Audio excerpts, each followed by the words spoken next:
ഇന്ന് ഒക്ടോബർ 2 ഗാന്ധി ജയന്തിയാണ്.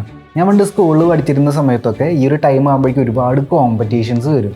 എല്ലാത്തിലും മിക്കവാറും ടോപ്പിക്ക് ഗാന്ധിജിയുമായിട്ട് റിലേറ്റ് ചെയ്ത് അല്ലെങ്കിൽ ഇന്ത്യയുമായിട്ട് റിലേറ്റ് ചെയ്ത ടോപ്പിക്സ് ആയിരിക്കും. അതുകൊണ്ട് തന്നെ ഒക്ടോബർ 2 തലേദിവസം അതിന് 2 ദിവസം മുൻപൊക്കെ നമ്മൾ ഇരുന്നിട്ട് കൂടുതലും ഗാന്ധിജിയുടെ ഫോട്ടോസ് വരച്ച് പ്രാക്ടീസ് ചെയ്യാറുണ്ട്. അപ്പോൾ കുട്ടികൾക്ക് വേണ്ടിയിട്ട് നല്ലൊരു വീഡിയോ ചെയ്യുമെന്ന് കഴിഞ്ഞ കുറച്ച് വീഡിയോസിലായിട്ട് ഒരുപാട് ആർട്ട് ലവേഴ്സ് കമൻറ്റ് ചെയ്തിട്ടുണ്ടായിരുന്നു. അതുകൊണ്ട് തന്നെ ഞാൻ വിചാരിച്ചു ഈ ഒക്ടോബർ 2 നമുക്ക് ഗാന്ധിജീനെ വരയ്ക്കുന്ന ഒരു വീഡിയോ, അതും കുട്ടികൾക്ക് വേണ്ടി സ്പെഷ്യലായിട്ടാണ് വീഡിയോ ചെയ്യുന്നത്. നമസ്കാരം, എൻ്റെ പേര് Sachin. I'm an artist and I have a dream. Welcome to our art channel.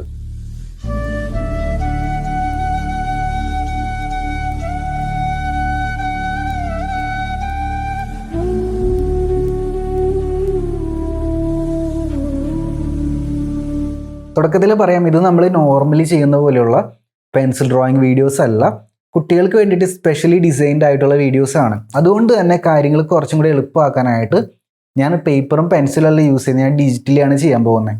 അതിനൊരു റീസൺ ഉണ്ട്. എന്താണെന്ന് വെച്ചാൽ നമ്മുടെ ഈ ഒരു ഡ്രോയിങ് സ്റ്റെപ്പിനെ ടോട്ടലി 2 നമ്മൾ ഡിവൈഡ് ചെയ്യുന്നുണ്ട്. 2 സ്റ്റെപ്പായിട്ടാണ് ചെയ്യുന്നത്.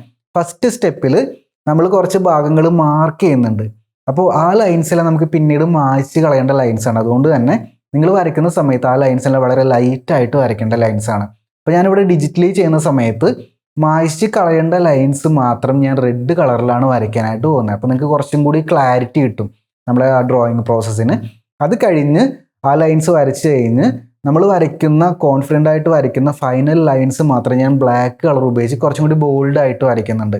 നിങ്ങൾക്ക് ആ ഷേപ്പ് കുറച്ചും കൂടി നല്ല രീതിയിൽ മനസ്സിലാക്കാനും, കൂടാതെ മോസ്റ്റ് ഇമ്പോർട്ടൻ്റ്ലി ഈ ഒരു വീഡിയോൻ്റെ സ്പെഷ്യാലിറ്റി, വീഡിയോ കണ്ടുകൊണ്ടിരിക്കുന്ന നിങ്ങൾക്ക് എൻ്റെ ഒപ്പം സ്റ്റെപ്പ് ബൈ സ്റ്റെപ്പായിട്ട് വരച്ച് പോകാനായിട്ട് സാധിക്കും. സോ നമ്മൾ ഒരുമിച്ചായിരിക്കും ഡ്രോയിങ് സ്റ്റാർട്ട് ചെയ്യുന്നുണ്ടാവുക. ഈ ഒരു വീഡിയോ കഴിയുന്ന സമയത്ത് നമുക്ക് ഒരുമിച്ച് ഡ്രോയിങ് കംപ്ലീറ്റ് ആക്കാം. അപ്പോൾ നിങ്ങൾ നിങ്ങളുടെ കയ്യിലുള്ള പേപ്പറും പെൻസിലൊക്കെ ഒന്ന് എടുത്ത് റെഡി ആയിട്ടിരിക്കുക. ഫസ്റ്റ് ഗാന്ധിജിയുടെ ഹെഡാണ്. ഹെഡിൻ്റെ ആ ഒരു ഭാഗമാണ് മാർക്ക് ചെയ്യാൻ പോകുന്നത്. ഒരു ഓവൽ ഷേപ്പ് വെച്ചിട്ടാണ് മാർക്ക് ചെയ്യുന്നത്. അപ്പോൾ നമ്മുടെ പേപ്പറിൻ്റെ ടോപ്പ് ഭാഗത്തായിട്ട്, മിഡിലായിട്ട്, ടോപ്പിലായിട്ട് ഗാന്ധിജിയുടെ ഹെഡും നമുക്കൊന്ന് മാർക്ക് ചെയ്യാം. ഞാനിവിടെ റെഡ് കളറാണ് ഉപയോഗിക്കുന്നത്. റെഡ് കളർ ഉപയോഗിക്കുന്നത് നിങ്ങൾ മനസ്സിലാക്കുക. അത് ലൈറ്റായിട്ട് വരയ്ക്കേണ്ട ലൈൻസാണ്. അത് പിന്നീട് മായ്ച്ച് കളയേണ്ട ലൈൻസാണ്. സോ നമുക്ക് സ്റ്റാർട്ട് ചെയ്യാം. പേപ്പറിൻ്റെ മിഡിൽ ടോപ്പിലായിട്ടൊരു ഓവൽ ഷേപ്പ് വരയ്ക്കുക. ഇങ്ങനെ നമ്മളൊരു ബേസിക് ഓവൽ ഷേപ്പ്, ഒരാളുടെ തലയുടെ പോലെ തോന്നിക്കുന്ന ഒരു ബേസിക് ഓവൽ ഷേപ്പ് വരച്ചിട്ടുണ്ട്. ഇനി അതിൻ്റെ താഴെ ചെരിച്ചിട്ടൊരു ലൈൻ, ചെറിയൊരു ലൈൻ, കഴുത്തിൻ്റെ ഭാഗം മാർക്ക് ചെയ്യാൻ വേണ്ടിയിട്ടാണ് ചെരിച്ച് ചെറിയൊരു ലൈൻ ഇട്ടിട്ടുണ്ട്. ഇനി അത് കഴിഞ്ഞാൽ ഷോൾഡറാണ് വരുന്നത്. നടന്നു പോകുന്നൊരു പോസ് ആയതുകൊണ്ട് തന്നെ ഷോൾഡർ ജസ്റ്റ് ഇങ്ങനെ ചെരിഞ്ഞിരിക്കുന്നുണ്ടാവും. ആ ഒരു ലൈൻ നമ്മൾ അതുപോലെ തന്നെ ഇടുന്നുണ്ട്. ഇത്രയും ഭാഗമാണ് ഇമ്പോർട്ടൻ്റ് ആയിട്ടുള്ളത്. ഫസ്റ്റ് നമ്മൾ ടോപ്പിലൊരു ഓവൽ വരച്ചു, അതിൻ്റെ താഴെ കഴുത്തിന് ഒരു ലൈൻ ഇട്ടു, പിന്നെ ഷോൾഡറിൻ്റെ ലൈൻ ഇട്ടു. ഇനി നമ്മൾ ശ്രദ്ധിക്കേണ്ട കാര്യം, ഈ ഒരു ഭാഗത്തു നിന്ന് താഴത്തേക്ക് ഒരു സ്ട്രൈറ്റ് ലൈൻ വരയ്ക്കുക. ഇത് കൈയാണ് വരയ്ക്കുന്നത്. ഇത്രയും ഭാഗത്തേക്ക് സ്ട്രൈറ്റ് ലൈൻ വരച്ചിട്ടുണ്ട്. ഈ ഒരു ഭാഗം കൈമുട്ടാണ് വരുന്നത്. ഇനി കൈപ്പത്തി. ഇനി ഈ ഒരു ഭാഗത്തേക്ക് കൈയുടെ ബാക്കി ഭാഗം വരുന്നുണ്ട്. ഇനി ഇവിടെ നിന്ന് കൈപ്പത്തി വരുന്നുണ്ടാവും. അപ്പോൾ നമ്മൾ ജസ്റ്റ് ഒരു ലൈൻ ഇട്ടിട്ടാണ് ഇതെല്ലാം മാർക്ക് ചെയ്തിരിക്കുന്നത്. ഈ ഒരു കൈ ബോഡിയുടെ അപ്പുറത്തെ ഭാഗത്തായിരുന്നു വിസിബിൾ ആയിരിക്കില്ല. പിന്നെ ഓൾറെഡി അദ്ദേഹത്തിന് ഒരു വസ്ത്രം ഇങ്ങനെ പൊതിച്ചിട്ടുണ്ടാവും. അതുകൊണ്ട് തന്നെ ഈ ഒരു കൈ വിസിബിൾ ആയിരിക്കില്ല. ജസ്റ്റ് നമ്മളൊരു ചെറിയൊരു ലൈൻ ഇട്ടിട്ട് അവിടെ വരച്ചിട്ടുണ്ട്. ഇനി അദ്ദേഹത്തിൻ്റെ ബോഡിയുടെ ആ ഒരു ലൈൻ താഴത്തേക്ക് ഇങ്ങനെ വരയ്ക്കുന്നുണ്ട്. ഏകദേശം കുറച്ച് ഭാഗത്തേക്ക് എത്തുന്ന സമയത്ത് നമുക്ക് അദ്ദേഹത്തിന് ഹിപ്പിൻ്റെ ഭാഗം ജസ്റ്റ് ഒരു ലൈൻ ഇട്ടിട്ടൊന്ന് മാർക്ക് ചെയ്യാം.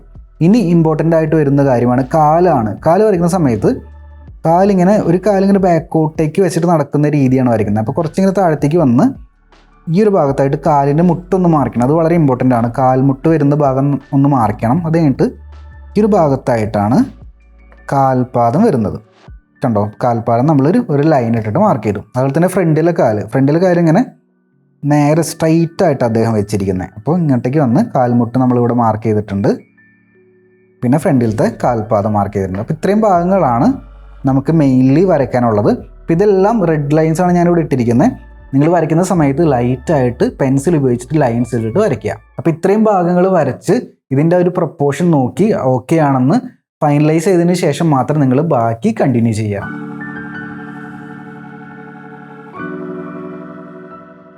ഇനി അദ്ദേഹത്തിൻ്റെ ഹെഡാണ് വരയ്ക്കാൻ പോകുന്നത്. അപ്പോൾ ഞാൻ വരയ്ക്കുന്ന ഓരോ ലൈൻസിൻ്റെയും ആ ഒരു ഷേപ്പും ആ ഒരു പൊസിഷനൊക്കെ നോക്കിയിട്ട് നമുക്ക് സ്റ്റെപ്പ് ബൈ സ്റ്റെപ്പായിട്ട് ഒരുമിച്ച് വരയ്ക്കാനായിട്ട് സാധിക്കും. ഹെഡിൻ്റെ ടോപ്പിൽ നിന്ന് നമുക്ക് സ്റ്റാർട്ട് ചെയ്യാം. ഞാൻ അതൊന്ന് സൂം ചെയ്ത് കാണിച്ചു തരാം. ഹെഡിൻ്റെ ടോപ്പിലെ പോർഷൻ ഉണ്ടല്ലോ, ഇത് കഴുത്തിൻ്റെ ഈ ഒരു ഭാഗം വരച്ചിങ്ങനെ സ്റ്റാർട്ട് ചെയ്യുക, പിന്നെ റൗണ്ടഡ് ആയിട്ട് കൊണ്ടുപോകുക. ഇവിടെ എത്തുന്ന സമയത്ത് ഈ ഒരു ലൈന് താഴത്തേക്ക് ഇങ്ങനെ ചെരിച്ച് വരയ്ക്കുക. അപ്പോഴാണ് നെറ്റിയുടെ ഒരു ഭാഗം പോലെ നമുക്ക് ഫീൽ ആവുള്ളൂ. പിന്നെ ഇങ്ങോട്ടേക്ക് വന്ന് കണ്ണിൻ്റെ ഇവിടെ ഒരു കുഴി ഉണ്ടാവുമല്ലോ, ആ ഒരു കുഴി വരയ്ക്കുക. പിന്നെ അദ്ദേഹത്തിൻ്റെ മൂക്കിൻ്റെ ഷേപ്പ് അറിയാലോ, നല്ല രീതിയിൽ ഇങ്ങനെ വളഞ്ഞിട്ട് ഇങ്ങനെ വരുന്നൊരു ഷേപ്പാണ്. ആ മൂക്ക് വരച്ചിട്ടുണ്ട്. പിന്നെ ഒരു ഭാഗത്തായിട്ട് അദ്ദേഹത്തിൻ്റെ മീശ വരയ്ക്കുന്നുണ്ട്. അപ്പോൾ അദ്ദേഹത്തിൻ്റെ ഫേസിൽ വരുന്ന ഫീച്ചേഴ്സാണ് ആ വളഞ്ഞ മൂക്കും ആ ഒരു മീശയും പിന്നെ ഈ ഒരു കവിളിൻ്റെ സൈഡിലുള്ളൊരു ചുളിവും. അതൊക്കെയാണ് അദ്ദേഹത്തിൻ്റെ ഫേസിലെ മെയിൻ ഫീച്ചേഴ്സ്. അതെല്ലാം നമ്മൾ വരച്ചെടുക്കുന്നുണ്ട്. ലിപ്പ് വരയ്ക്കുന്നുണ്ട്, പിന്നെ ആ ഒരു ജോ ലൈൻ വരയ്ക്കുന്നുണ്ട്. കഴുത്തിൻ്റെ ബാക്കി ഈ ഒരു ഭാഗം നമ്മൾ ഇങ്ങനെ കണക്ട് ചെയ്ത് കൊടുക്കുന്നുണ്ട്. കണ്ടോ, ഏകദേശം ആ ഒരു അദ്ദേഹത്തിൻ്റെ ഫേസിൻ്റെ ആ ഒരു ഭാഗം കംപ്ലീറ്റ് ആയിട്ടുണ്ട്. ഇനി വരയ്ക്കാനുള്ളത് അദ്ദേഹത്തിൻ്റെ കണ്ണടയാണ്. കണ്ണട ഈ ഒരു കണ്ണിൻ്റെ ഈ ഒരു പൊസിഷനിലായിട്ട് 2 ഓവൽ ഷേപ്പുകൾ വരയ്ക്കുക. സിമ്പിളായിട്ടുള്ള ഓവൽ ഷേപ്പ് വരയ്ക്കുക. പിന്നെ കണ്ണിൻ്റെ ആ ഒരു ഭാഗത്ത് ചെറിയ ലൈൻസ്, വലിയ ഡീറ്റെയിലിംഗ് ഒന്നും വേണ്ട. കണ്ണിൻ്റെ ആ ഒരു ഭാഗത്ത് കണ്ണിൻ്റെ ഷേപ്പ് പോലെ തോന്നിക്കുന്ന ചെറിയ ലൈൻസ് ഇട്ടാൽ മതി. പുരികത്തിൻ്റെ അവിടെ ലൈൻസ് ഇടുന്നുണ്ട്. ഇത്ര ആയപ്പോഴേക്കും ഗാന്ധിജിയുടെ ആ ഒരു ഫേസിൻ്റെ ഏകദേശം രൂപം വന്നിട്ടുണ്ട്. കൂടുതൽ ഡീറ്റെയിലിംഗ് നമ്മൾ ചെയ്തിട്ടില്ല. പിന്നെ കണ്ണടയുടെ കാല് നോക്കുക. കണ്ണടയുടെ കാലിങ്ങനെ നേരെ ടോപ്പിലേക്ക് ചെരിഞ്ഞിട്ടാണ് പോകുന്നുണ്ടാവുക. കണ്ടോ, കാരണം ചെവി വരുന്ന പൊസിഷൻ എന്ന് പറയുന്നത് ഈ ഒരു ഭാഗത്താണ്. അപ്പോൾ ഈ ഒരു ഭാഗത്തായിട്ട് ചെവി വരയ്ക്കുന്നുണ്ട്. ഒരു ഭാഗത്തായിട്ട് ചെവി നമ്മൾ വരയ്ക്കുന്നുണ്ട്. ഇവിടെ അകത്തെ ലൈൻസ് എല്ലാം ഇങ്ങനെ ഇട്ട് കൊടുക്കുക. അപ്പോൾ നിങ്ങൾ വീഡിയോ കാണുന്നുണ്ടെങ്കിൽ വീഡിയോ കണ്ട് ഇതുപോലെ ഓരോ ഭാഗങ്ങൾ, ചെവിയുടെ അകത്ത് വരുന്ന ഓരോ ഭാഗങ്ങൾ മാർക്ക് ചെയ്ത് കൊടുക്കുക. ഇത്രയും ചെയ്തപ്പോഴേക്കും അദ്ദേഹത്തിൻ്റെ ഫേസ് ഏകദേശം നമുക്ക് കിട്ടിയിട്ടുണ്ട്. ഇനി നെറ്റിയിലുള്ള ചുളിവുകളൊന്ന് ഇട്ട് കൊടുക്കുക. പിന്നെ മീശ വേണമെങ്കിൽ ജസ്റ്റ് ഒന്ന് കുറച്ചും കൂടി ലൈൻസ് ഇട്ട് കൊടുക്കുക. അപ്പോൾ ഇത്രയും കഴിഞ്ഞപ്പോഴേക്കും ഫേസിൻ്റെ ഏകദേശം ഒരു ഭാഗം നമുക്ക് കിട്ടി. ഇനിയാണ് നമ്മൾ ഇമ്പോർട്ടൻ്റ് ആയിട്ട് ശ്രദ്ധിക്കേണ്ടത്. ഇനി നമ്മൾ ഡ്രസ്സിൻ്റെ ഭാഗങ്ങളാണ് വരയ്ക്കാൻ പോകുന്നത്. നമ്മൾ ഫുള്ള് കൈയും കാലൊന്നും വരയ്ക്കുന്നില്ല.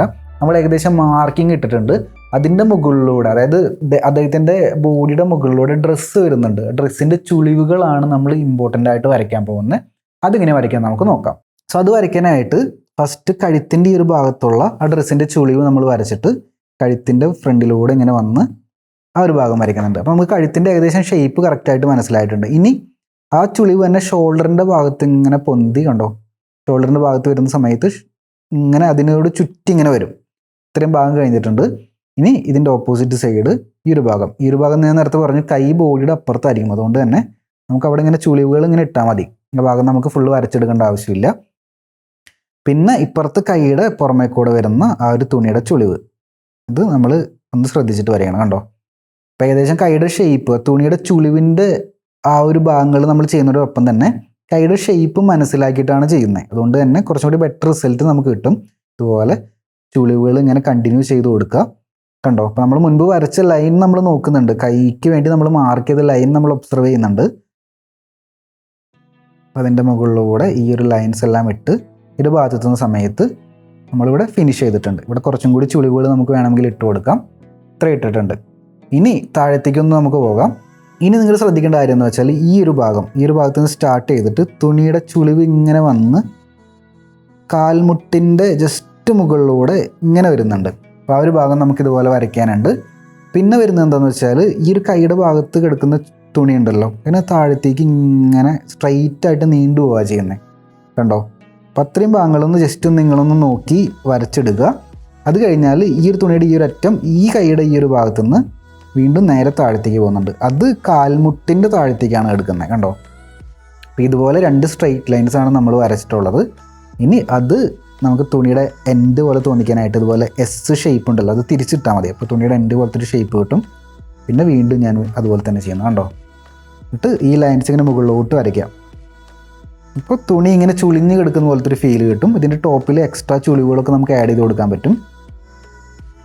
കണ്ടോ, അപ്പോൾ അദ്ദേഹത്തിൻ്റെ കയ്യിലൂടെ ഇങ്ങനെ തുണി ഇങ്ങനെ താഴത്തേക്ക് വീണ് കിടക്കുന്ന പോലത്തെ ഒരു ഫീൽ കിട്ടിയിട്ടുണ്ട്.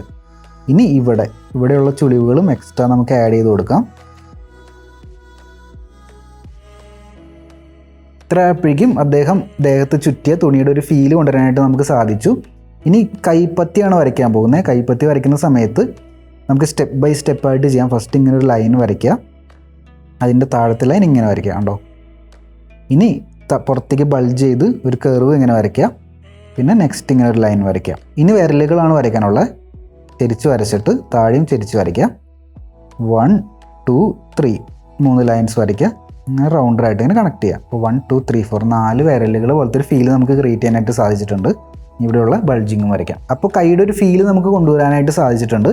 ഇനി നമുക്ക് കാലിൻ്റെ ആ ഒരു പോർഷനാണ് വരയ്ക്കേണ്ടത്. കാലിൻ്റെ ഭാഗം വരയ്ക്കാനായിട്ട് നമ്മൾ നേരത്തെ ശ്രദ്ധിക്കേണ്ട ഒരു കാര്യം, കാൽമുട്ടിൻ്റെ ഭാഗം നമ്മൾ കൃത്യമായിട്ട് ചെയ്തെടുക്കണം. കണ്ടോ, കാൽമുട്ട് ഇങ്ങനെ ബൾജ് ചെയ്ത് വരും, അത് കൊടുത്തിട്ടുണ്ട്. പിന്നെ വരുന്നത് കാലിൻ്റെ ബാക്കിലുള്ളൊരു മസിലാണ്, അത് കാഫ് എന്ന് പറയും. ആ ഒരു മസിൽ ഇങ്ങനെ ബൾജ് ചെയ്ത് കാലിൻ്റെ ആ ഒരു ഭാഗം വന്നിട്ടുണ്ട്. ഇങ്ങനെ വരയ്ക്കാം. കാൽപാദം വരയ്ക്കുന്ന സമയത്തും ഈ ഒരു ഉപ്പൂച്ചിയുടെ ഭാഗത്ത് ചെറിയൊരു ബൾജിങ് വരുന്നുണ്ട്. പിന്നെ ഇങ്ങനെ ലൈൻ വരച്ചിട്ട് ചെറിയൊരു ഫിംഗറിൻ്റെ ഭാഗം ജസ്റ്റ് ഒന്ന് മാർക്ക് ചെയ്ത് കൊടുക്കാം. ഇത്ര ചെയ്താൽ മതി. ഇത്ര ചെയ്യുമ്പോഴേക്കും കാലിൻ്റെ ആ ഒരു ഭാഗം നമുക്ക് ഫീൽ ആവും. പിന്നെ ഇപ്പുറത്തെ ഭാഗത്ത് കാഫ് ഓൾറെഡി തുണിയുടെ അകത്തായിരിക്കും കാണുന്നുണ്ടാവുക. ജസ്റ്റ് ഒരു ബൾജിങ് ഇങ്ങനെ കൊടുക്കുക, പിന്നെ താഴത്തേക്ക് എടുക്കുക. കണ്ടോ, ഈ ഒരു കാലിങ്ങനെ ഫ്രണ്ടിലോട്ട് വെച്ച് നടക്കുന്ന പോലത്തെ ഒരു ഫീലിലാണ് ഇരിക്കുന്നത്. എന്നിട്ട് കാലിൻ്റെ ഉപ്പൂറ്റിയുടെ ഭാഗം നമ്മൾ കൊടുക്കാം.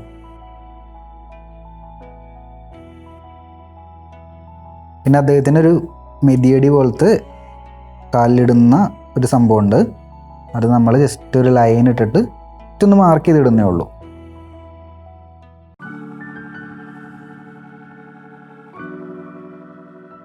ഇനി ഈ ചിത്രം ഒന്നും കൂടി ഒന്ന് ഒബ്സർവ് ചെയ്യുക. നമ്മൾ ഫൈനൽ ലൈൻസ് വരച്ചിട്ടുണ്ടെങ്കിൽ അദ്ദേഹത്തിൻ്റെ കയ്യിലെ വടി കൂടി വരയ്ക്കാനുള്ളൂ.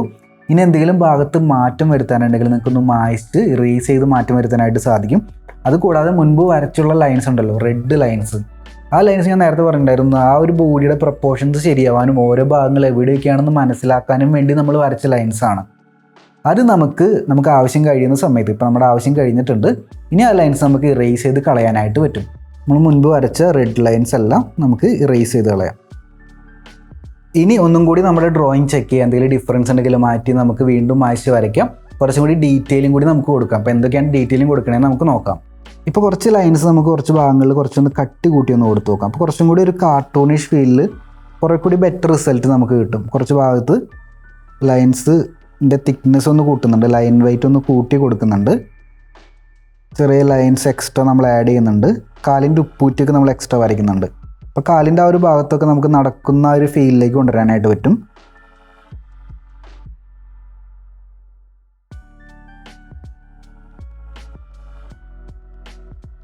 പിന്നെ തുണിക്ക് കുറച്ച് കട്ടിയുള്ള ലൈൻസ് വരച്ചിട്ട് കുറച്ച് കട്ടിയുള്ള ചുളിവുകൾ പോലെ ഫീൽ ചെയ്യിപ്പിക്കുകയാണ്.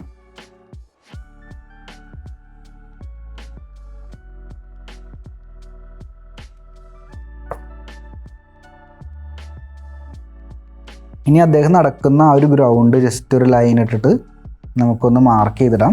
കുറച്ച് പുല്ലും കാര്യങ്ങളൊക്കെ കുഞ്ഞു കുഞ്ഞു ലൈൻസും ഡോട്ടൊക്കെ വെച്ചിട്ട് നമുക്കൊന്ന് റെപ്രസെൻറ്റ് ചെയ്തിടാം. കണ്ടോ, നമുക്ക് ആ ഗ്രൗണ്ടിൻ്റെ ഒരു ഫീലും കൂടി കിട്ടും. ഇനി അദ്ദേഹം പിടിച്ചിരിക്കുന്ന വടിയുടെ ആ ഒരു ടോപ്പ് പോർഷനും താഴത്തെ പോർഷനും ജസ്റ്റ് ഒന്ന് മാർക്ക് ചെയ്യാം. എന്നിട്ട് വടി നമുക്ക് വരയ്ക്കാം. വടി ഇങ്ങനെ ചെരിഞ്ഞിട്ടാണ് ഇരിക്കുന്നുണ്ടാവുക. അപ്പോൾ വടി മുന്നോട്ട് കുത്തിപ്പിടിച്ച് നടക്കുന്നൊരു പോസാണ്.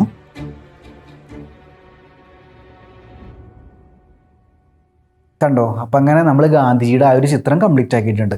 ഇനി ഈ ചിത്രം നിങ്ങൾ വരയ്ക്കുന്ന സമയത്ത് കുറച്ചും കൂടി ക്രിയേറ്റീവായിട്ട് അദ്ദേഹത്തിന് ഒരു നല്ലൊരു ബാക്ക്ഗ്രൗണ്ട്, അദ്ദേഹം ഏത് വഴിയിലൂടെ ആയിരിക്കും നടന്നു പോയിട്ടുണ്ടാവുക എന്നൊക്കെ സങ്കല്പിച്ചിട്ട് ചിലപ്പോൾ ഒരു പ്രകൃതി ദൃശ്യമായിരിക്കും ബാക്ക്ഗ്രൗണ്ടിൽ നമുക്ക് വരയ്ക്കാനായിട്ട് പറ്റുക. അങ്ങനെയാണെങ്കിൽ കുന്നും മലകളൊക്കെ വരച്ച് ആ ചിത്രം ഭംഗിയാക്കുക. അല്ലെങ്കിൽ അദ്ദേഹം ഒരു ഗ്രാമത്തിലൂടെയാണ് നടക്കുന്നതെങ്കിൽ വീടുകളും ഗ്രാമത്തിൻ്റെ വഴികളൊക്കെ വരച്ച് നമുക്ക് കുറച്ചും കൂടി ക്രിയേറ്റീവായിട്ട് ഒരു ചിത്രം കംപ്ലീറ്റ് ആക്കാനായിട്ട് സാധിക്കും. അത് നിങ്ങൾ സ്വന്തമായിട്ടൊന്ന് ട്രൈ ചെയ്ത് നോക്കുക. ഡ്രോയിങ് ചെയ്ത് കഴിയുമ്പോൾ താഴെ നിങ്ങളുടെ സൈൻ ഇടാനായിട്ട് മറക്കണ്ട.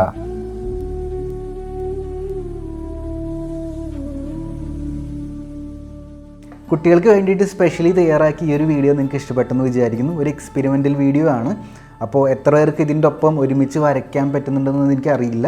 വീഡിയോ കണ്ടിട്ട് നിങ്ങൾക്ക് ഈ വീഡിയോ ഇഷ്ടപ്പെട്ടിട്ടുണ്ടെങ്കിൽ വീഡിയോൻ്റെ ഒപ്പം ഒരുമിച്ച് വരയ്ക്കാനായിട്ട് സാധിച്ചിട്ടുണ്ടെങ്കിൽ നിങ്ങളൊന്ന് കമൻറ്റ് ചെയ്യുക. അപ്പോൾ നിങ്ങൾക്ക് ഈ ഒരു തരത്തിലുള്ള വീഡിയോസ് ഇഷ്ടമാണെങ്കിൽ തുടർന്ന് തീർച്ചയായിട്ടും ഞാനിത് കണ്ടിന്യൂ ചെയ്ത് പോകുന്നതായിരിക്കും. കുട്ടികൾക്ക് വേണ്ടിയിട്ട് സ്പെഷ്യലായിട്ട് കൂടുതൽ വീഡിയോസ് ചെയ്യുന്നതായിരിക്കും. അപ്പോൾ നിങ്ങളുടെ കമൻറ്റ് അനുസരിച്ചിട്ടിരിക്കും ഞാനത് മുന്നോട്ട് പ്ലാൻ ചെയ്യുന്നത്. അപ്പോൾ ഇനി നമുക്ക് മറ്റൊരു വീഡിയോയിൽ വീണ്ടും കാണാം. എല്ലാവർക്കും നല്ലൊരു ദിനം ആശംസിക്കുന്നു. ബൈ.